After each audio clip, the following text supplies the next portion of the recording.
Welcome to Real Parenting for the Sensitive Moms, for moms who feel everything and still show up. I'm Adrienne Bishop, your co-host and parenting coach. And I'm Leah and Adrienne, your co-host and perinatal mental health therapist. We're here to help you understand your sensitivity, give you real tools that actually work, and connect you with a community of moms who truly get it. In this episode, we will be talking to Trina Stutzman about the important topic of people-pleasing.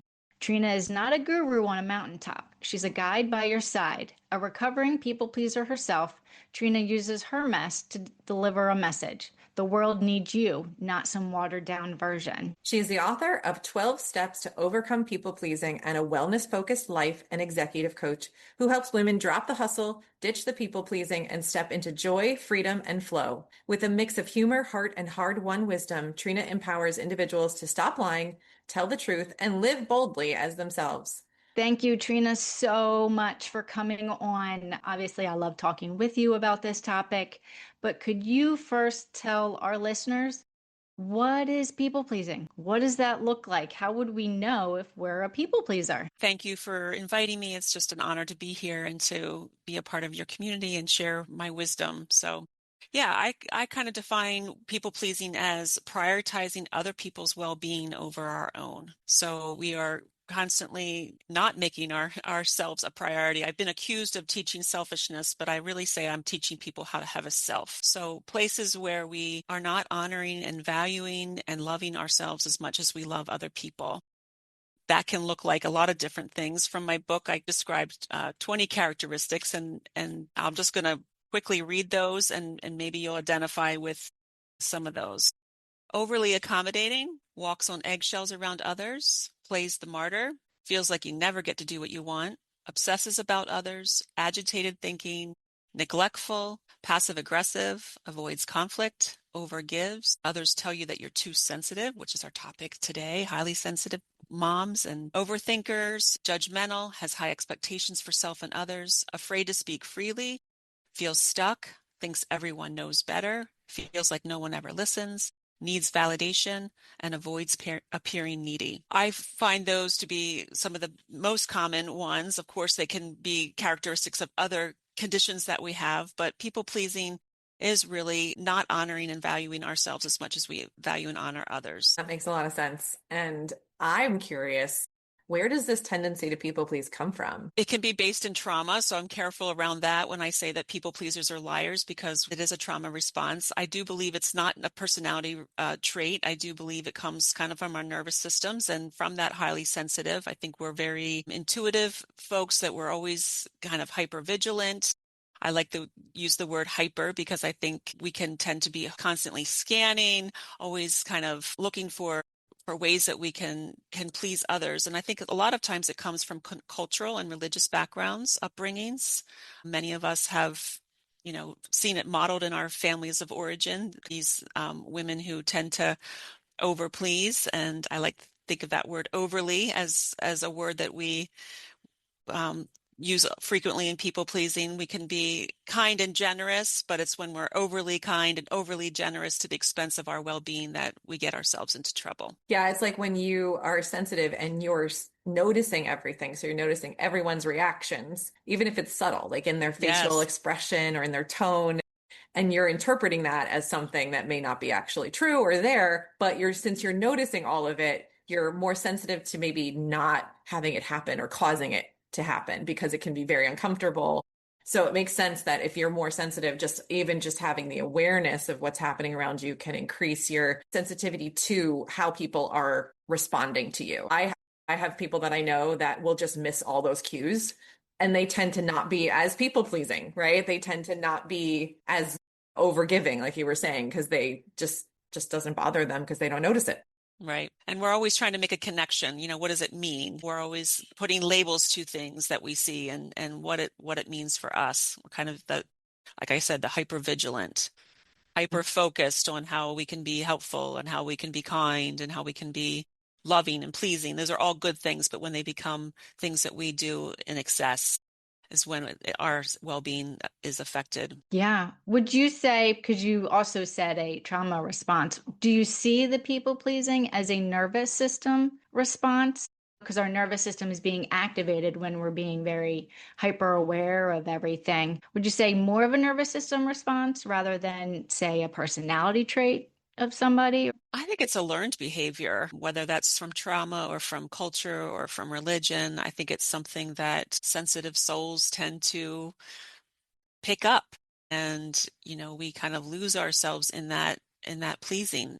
I think it's a journey to kind of uncover that person underneath there because we've been layered over trying to please. Yeah, that makes a lot of sense. And as a child, let's say you're learning the coping skill of people pleasing. Would that look like someone maybe noticing that the people around them or their parents are very either high emotion or high conflict? And then the response that the child has is to hide themselves in order to not be involved in the conflict or not cause the conflict. Does that sound like an example maybe of what it would look like? Yeah, that would be an example. I think sometimes like, oh, I was raised in a very conditional home where love was conditional. And I think for me, I just perceived it that way. If I was good and compliant, then I was more accepted and more valued as opposed to when, I stepped into speaking my truth and I got, don't talk back, that's, you saw the parent get angry. Well, you didn't want that. So you tended to shrink. Yeah. And also, I noticed that when I would be too much, it would be stressful for my parents. There was a lot going on. So I didn't want to be the cause of the burden, right, of the stress. And so I think sometimes that can be a shrinking response too, in that respect. I was wondering how hormonal shifts might affect people pleasing. Good question. I can say this postmenopausal that I feel a lot less willing to people please. Me too. And I think that in some ways that started my journey, even ending my marriage, was just that I'm not tolerating as much as I used to. And I actually was just talking to a friend about that the other day, wondering that for myself if that was part of some of my journey. Yeah, I was noticing being in perimenopause, my shift also away from the desire to people please and feeling almost like it was stifling to put myself second, and saying things without a filter that I never said before. And I can tell pretty quickly that it has to be hormonal. It can't be just I'm all of a sudden a different person or I've now lost all my coping skills or whatever, or I've changed. But if it is a hormonal, possibly affected by hormonal shifts, it makes sense that the hormones we have pre the perimenopause shift are leading us to those tendencies. Does that make sense? So the estrogen we have kind of coursing through as we're Hmm. early 20s and 30s and even as a child like that's leading us to sort of comply with rules and be more people pleasing because we have to have babies and we have to be in society and we have to be in a group and we have to survive, and then once they leave us it's almost like, wait, this function is no longer useful to me in a sense. And so I think maybe it's cultural, maybe it's biological, but just the estrogen that women have, I just wonder if that leads a little bit more toward that tendency. Also, do you find that? Yeah, I think that'll be my second addition to my book. Yes, yes. Something definitely to look at and to pay attention to. I don't know that I would have made any different choices in my life based on based on that Yeah, information, but I think it's important to look at how what we get tired of. I kind of say I coach women who are sick and tired, and I think we do get to a point where we've exhausted ourselves from over giving and being overly kind and over generous with our time and energy, that it for does sure. leave us exhausted. Yeah, I agree. Yeah. And I'm wondering, with all of this, do you feel that as women that are more sensitive, highly sensitive women, do you think it makes it harder to overcome some people pleasing? Like, even if someone's in perimenopause or menopause, but they are sensitive, do you think they would still struggle with people pleasing probably longer a little bit? I think it's just we are having to bring ourselves forward, and from a child being sensitive, if we didn't want to show that person, that little girl, she's just covered up. And I think one of my first steps in parenting and on this journey was spending time with myself getting to know myself apart from what I thought my religion and culture wanted me to be, that role. So spending time alone and saying, yeah, what is Trina like? What does Trina want to wear? And it started for me with dress at first, what do I like without my mother's voices or my sisters or my girlfriends, and it was really started with an outward expression of what I was feeling inside. So yeah, I think it's important that we get to know ourselves through the hormonal changes, because we do change. Nothing stays the same, and neither do we. So it's important that we keep discovering who we are. But at the core, I think sensitivity is a superpower. I think, I have resisted that too muchness, or thought I was too much for a long time, but it is really a superpower. It is how we move around in the world, and we're creatives, we're intuitives, we are nurturing. We are the biggest nurturers, I think, because we have that sensitivity. I think it just, for me, I think I did a lot of people pleasing in hopes that it would be reciprocated. Mhm. Yeah. And when it's not, when people aren't caring and loving me in the same way that I love, then the resentment grows. And then that's when we're afraid to have the hard conversations or to step into those hard conversations, then the resentfulness comes and the exhaustion when we're not feeling heard and seen. You were just making me think of my daughter because she's 15 and she's always had this, like, I want to say maybe not tendency to people please as much as I was as a kid. And I just admire that so much in her. She's able to say what she thinks and feels, at least to people that are close to her. And I'm just interesting to think about, is it a generational thing also? Because I Yes. feel like the kids that are now, in their teens or maybe even preteens, I feel like they just have been given more permission to speak freely. And not only that, probably they're parented differently in a way that allows them to speak, with their own voice and be their own person. I mean, maybe that's just something that happened to be my daughter and people I know, or maybe it is Yeah. generational. I think it's generational, and I think it's a credit to you, Adrienne, for I think your daughter, I imagine, feels really safe to share who she is. I think for a lot of us, our parents didn't know the language of feelings and emotions, and so it wasn't safe to give an opinion or to express something that one day you felt and maybe the next day you didn't, but you wanted to say it that day. Yes, yes. And so even with my kids, I think I was much more in tune to hearing their language of feelings. And I have two daughters, and I would say they they don't struggle with it as much. And then I have to be like, oh, shoot, that's right. They're disappointing me, and that's what I taught them to do. Exactly. Wait, they're talking back. That's what I I wanted them I to do. know, right, right. Darn it. Makes it harder, but in a way, It does, but I'm like, I know where you stand, like I know who you are. You're clear about who you are. I really admire that when they are clear about who they are. I think that's kind. That's a kind thing. I always say I have all these phrases that I think have really helped me get through, and one is clear is kind, which is a Brene Brown phrase. Being clear is kind. So when you are letting somebody know who you are, that's a really kind thing. They it's know what true. to expect. They know how to be around you. It's honest, right? So people know who you are and they can make their own decision about if they want to stick around or not. Exactly. Yeah. And I think even with you made me think about parenting. My kids are all in their 20s, but like I had big white sticky notes on the walls that was kind of clearly defining what appropriate behavior was, and that in a positive way. Not like if you do this, but like I felt like if they crossed a line, a boundary, it was like you don't want the consequence, don't make the choice. And this is the choice that you made that went against what we're trying to be about in this family. And so again, it's kind to our children, even though it's hard, it's really kind to them. It's a kind thing. We value kindness, right? To really be clear about what works and what doesn't work in this family. And Yeah, that's true. we can't take care of their feelings in that moment. We're setting those boundaries. So I mean, that's a big rule that it's actually a quote in the book by Melody Beattie, says you can't simultaneously set a boundary and take care of someone else's feelings. Yeah, being a mom, like I know I still struggle with my people pleasing, but especially like you said, trying to set boundaries, learn to not people please, but also trying not to manage other people's emotions at the same time, right? How do we set the boundaries, but then how do we not try to jump in and make it better for our kids? Because I definitely see it being generational, especially the different generations that I see with my clients. The older women that are still struggling with people pleasing, it's so ingrained that they're having a real hard time. But as younger and younger clients and women come in, the younger ones, they actually are able to set more boundaries. And my 10-year-old daughter has no problem telling me how she feels.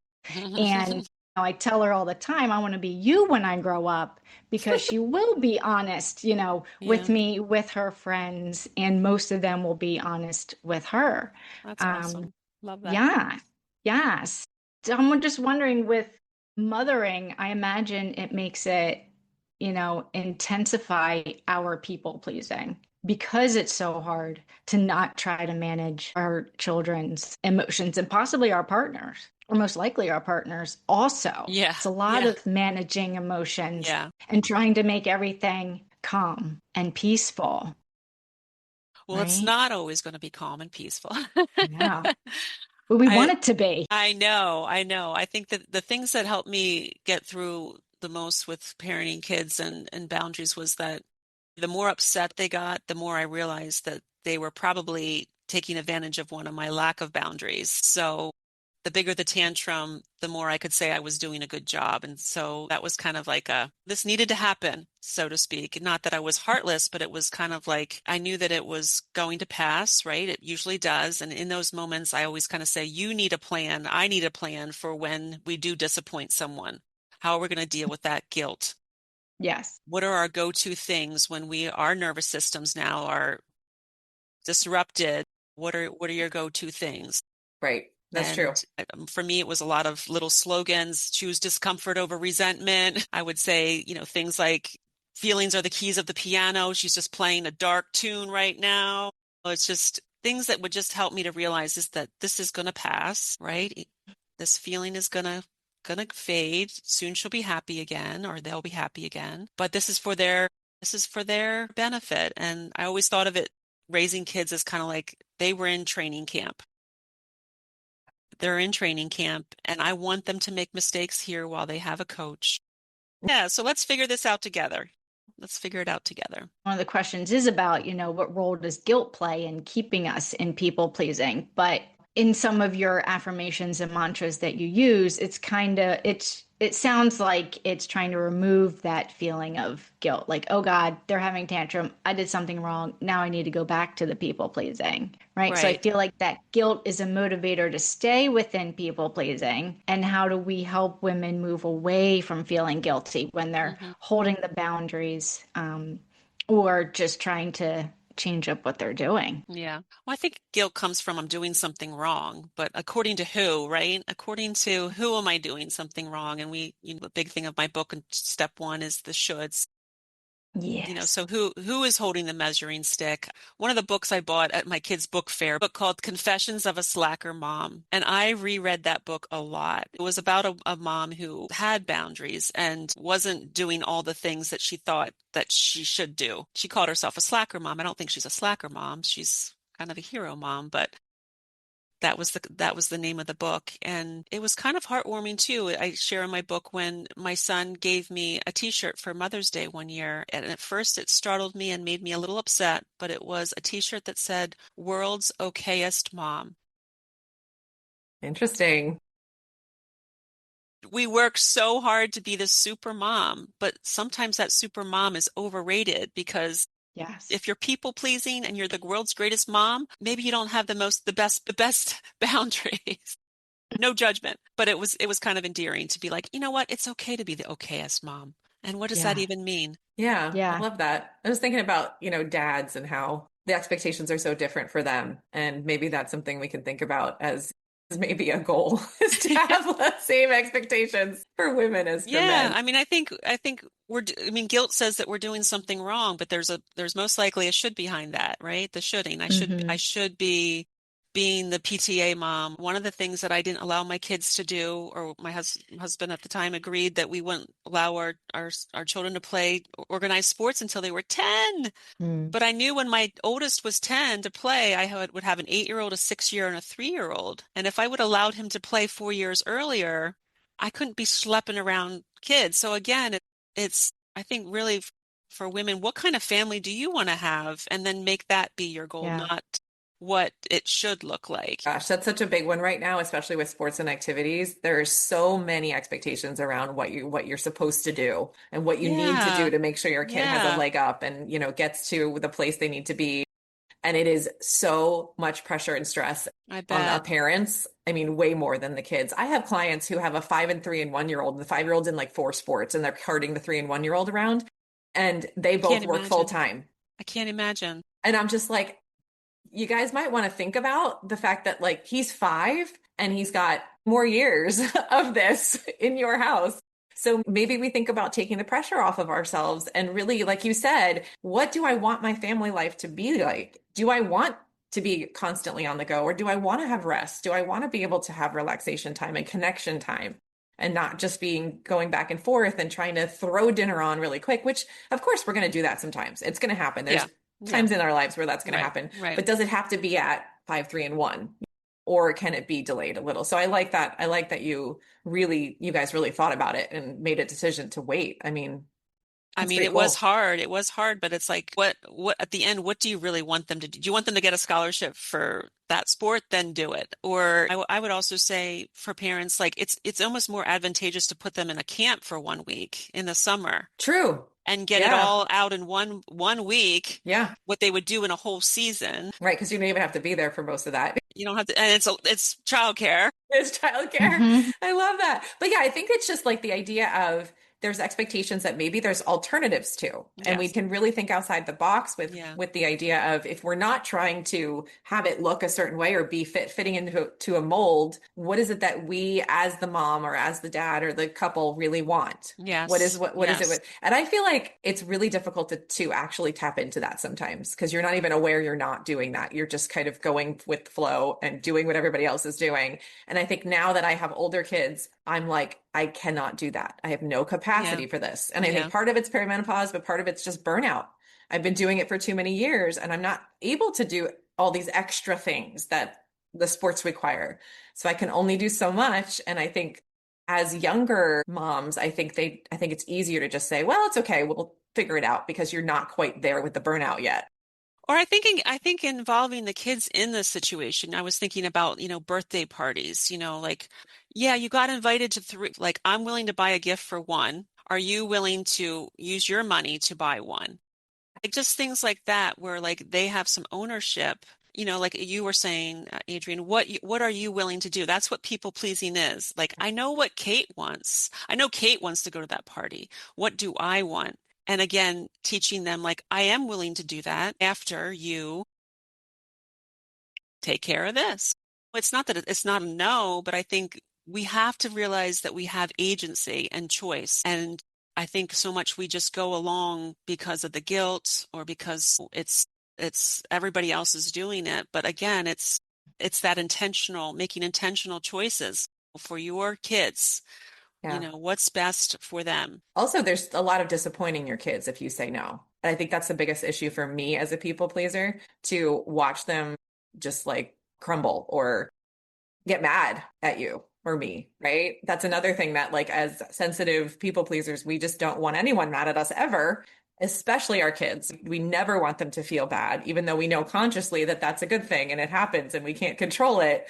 It's Right. so hard to actually put it into practice. Do you Yeah. have any like ways that you get around that or advice you give in those kinds of situations? I mean, that's one of the advice that I would say is you do have to disappoint people and you have to get good at being uncomfortable doing that. Just get to the used to the feeling like that's an emotion that's going through their body and they're expressing that. They express hurt when they fall down. So this is just another thing that, I mean, it's hard. It's hard. Believe me, you have to be willing to, I mean, I had 4 kids, doors slamming, the name calling, if you tolerate that, maybe you don't tolerate name calling, but whatever it is it's like they can't make all the rules. And part of setting rules is in the game of life. I talk about in one of the steps, tolerate less. And, I'm at a basketball game and the ref calls a foul on somebody and the fans start to say, you can't do that. And it's same with our kids. There's just rules. So what are the 12 steps and what do they do for women who need to kind of move away from people pleasing and that way of being taught to be? Well, the reason I wrote the book was 26 years ago this month, I was waiting to give birth to my third child, and I was anticipating 6 weeks after giving birth to have surgery. And I was going to be finding out whether I had cancer or not. And I ended up having cancer. And that was my wake-up call. That was 26 years ago. And I knew that I needed to heal physically. I had thyroid cancer and had multiple surgeries and I knew that it was an emotional issue as well for me. Yeah. And so I started to realize that I needed to speak up and speak out. So that was the wake-up call. And then about 5 years later, I went into therapy. Yeah. Step one, yes, yay, therapy, Leah. Yes. Step one is let that should go. And that's where I started, letting those shoulds go, kind of defining a life that was meaningful to me and the kind of life that I wanted to have. And whether it went against religious or cultural norms or the way my mom did it, I was in charge of my life and my children and my family. And so these are not research based. This is a book about it's kind of my Bible or my testimony of my journey. And Nice. they've been added to. And so, yeah, each step begins with a story.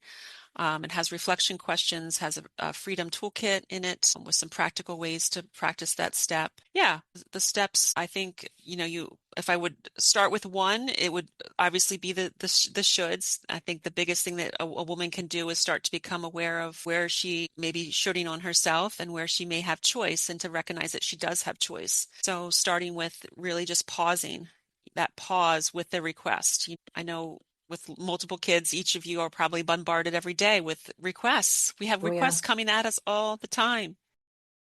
And then they're on the sports teams, and then there's requests there, and then there's school requests, and then there's social requests. So even just having a minute or telling your kids you're not going to decide in the moment.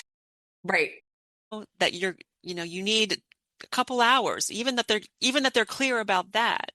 So that you can have the time and space to make a decision that's best for you and your child and the family. What's your bandwidth? What bandwidth do you have? Because that they have way more energy than we do, and we only have a bit limited. Yeah, that's so true. But I feel as I think about, I have started to say no a lot more to some requests. And I feel like I'm pressing up against this resistance. I don't know if it's my resistance or it's just cultural resistance, but it feels hard, like really hard. You know what I mean? It feels like it's harder than just saying yes and just like doing it. You are prioritizing yourself, and there's nothing to There's nothing show that. tangible. Yeah, Nothing exactly. tangible. It's like, oh, we're going to just sit at home. Yeah. Why couldn't I go? We're not doing anything anyway. Then there's this pressure to, well, you probably heard this phrase, the JOMO, the joy of missing out.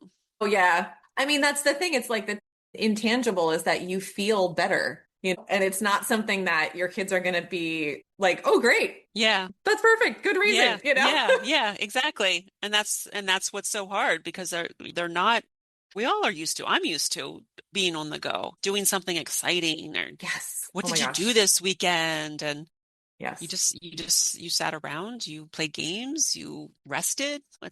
I'm sure I'm sure as young as moms with younger kids than mine, I look at people at Halloween and the costumes you all have to do and the pressure. Yeah, I just saw this one mom on Instagram. She was saying that her kid goes to therapy for anxiety, and the therapist said to her, hey, I did have a sense of kind of how things are going at home. And I'm wondering if you could, instead of being busy, doing busy things, going out, doing activities, she said, instead, can you just stay home and just be with him for a little bit and like just connect with him on maybe some puzzle or playing a game or doing something really like almost like wasting time. Yes.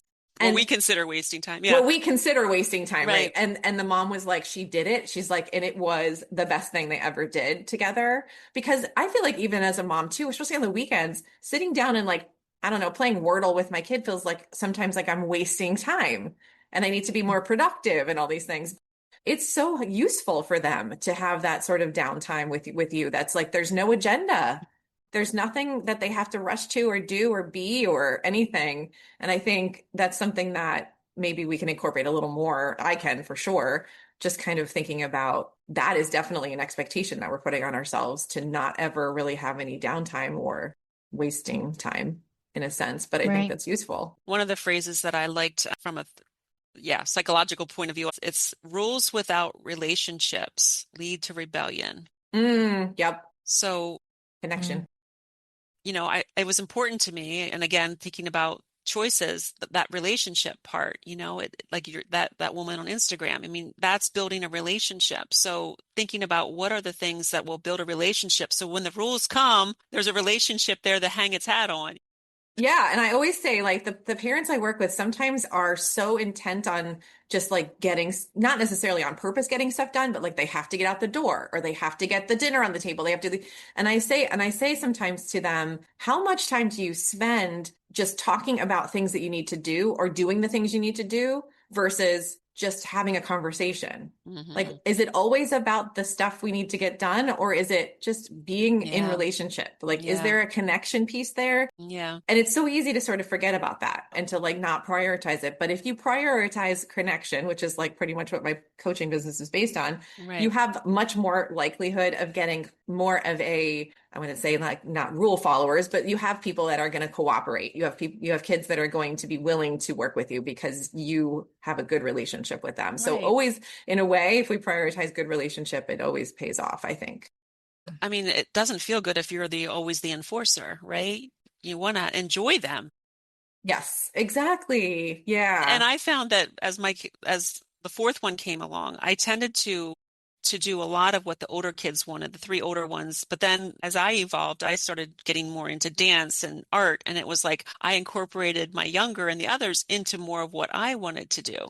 So even on the weekends, if there is something that the mom likes to do it and bring them along or see if they want to join in instead of always thinking it has to be driven by the child. Yeah. That's a really So good it's point. so child driven that we forget that we're a person. And I think, the biggest thing that I hope is that our kids see us taking care of ourselves, that they see us, hey, you know what? I'm a human too. I'm a human and I have feelings. And if I'm always looking fine and I'm always being this super mom martyr, what are they going to see? They're going to see a grumpy, grouchy, resentful mom that has nothing left to give at the end of the day. Yeah. I feel like for me, looking back, I would be happy if my mom did things for herself. I would feel like less pressure. If everything was kid centered, it's a little bit unconsciously the child is the one that's in charge a little bit. You know what I mean? And I think as a kid, you would want your mom to be or your dad to be doing things that they enjoy for many reasons, but also because it's like, well, this is their life. Like Yeah. they're the ones that are making decisions. I'm not the one that's always responsible for that. So it's just like it's nice to, I think, for kids to see that for sure. And it's definitely good modeling. Yeah, for sure. With all of this, I feel like we could talk all day about society and the expectations and why we're getting stuck in the shoulds and the people pleasing, but also with the pressure that we put on ourselves, moms, from society, from friends, from family, from everybody.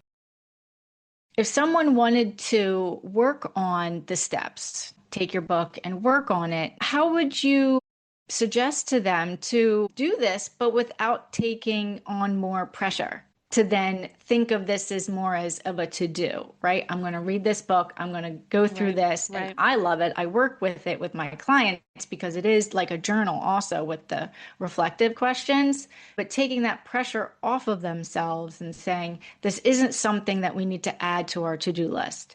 This is a different way of living and seeing ourselves and seeing ourselves in relations with other people. Do you have any suggestions? Yeah, I think the pausing, I think would be a place to start is dropping into your heart.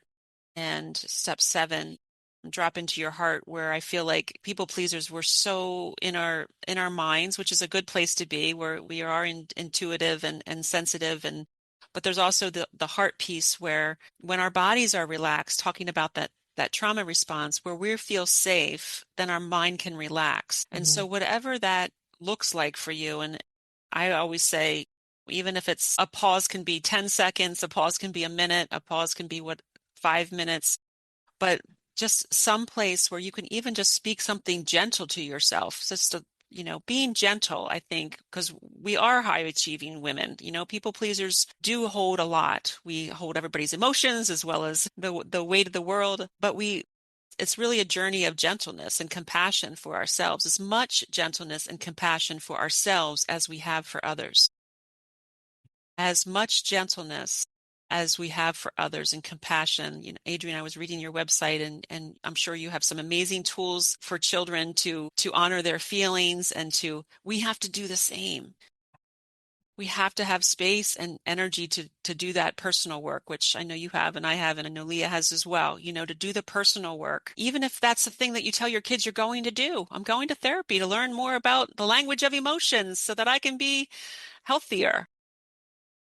So it really does start with the awareness, the pausing, the awareness, recognizing that we have choice and being as kind to ourselves as we are to everybody else. Yeah, I love that. That's so great. I was talking to one of my friends and she was saying that she doesn't feel like she can talk to her daughter about how she feels. Her daughter's a teenager, 18 actually. And I just thought that was so interesting because I feel like a lot of people think that if they say that they're upset or they're struggling as a mom or as a parent or even as a person to their kids, that it's going to sort of throw off their kid and make them feel maybe unstable or unsafe or something. But honestly, I think the more that we're able to model talking about how we feel and talking about like the fact that we're not perfect and we struggle and we have challenges, I just think that that makes it so much easier for them to go there too and to feel like it's okay to be like that. If we're just telling them it's okay to fail, and we're telling them it's okay to have these feelings and not showing it. And so I like to do this sort of like, well, I'm not necessarily going at my kid. Like I'm sad right now. I'm just like maybe talking to my husband or talking to my friend and saying these things so that it's just normalized that we don't have to be we don't have to be perfect all the time. We don't have to have it all figured out all the time. That's really my business is around helping people to be more honest, 5% more honest, because it's really hard for people pleasers to be the one to say I need help or to say that I'm struggling, because we're used to be the doers, the givers. And I had a time where I couldn't understand why my mom wouldn't help me I had 4 kids. Why aren't you coming over to help me? I know your mom helped you. Why aren't you? And she simply said, you seem like you have it all together. Interesting. Yep. So we do our own projecting of selves, and I need to be 5% more honest and say to my mom.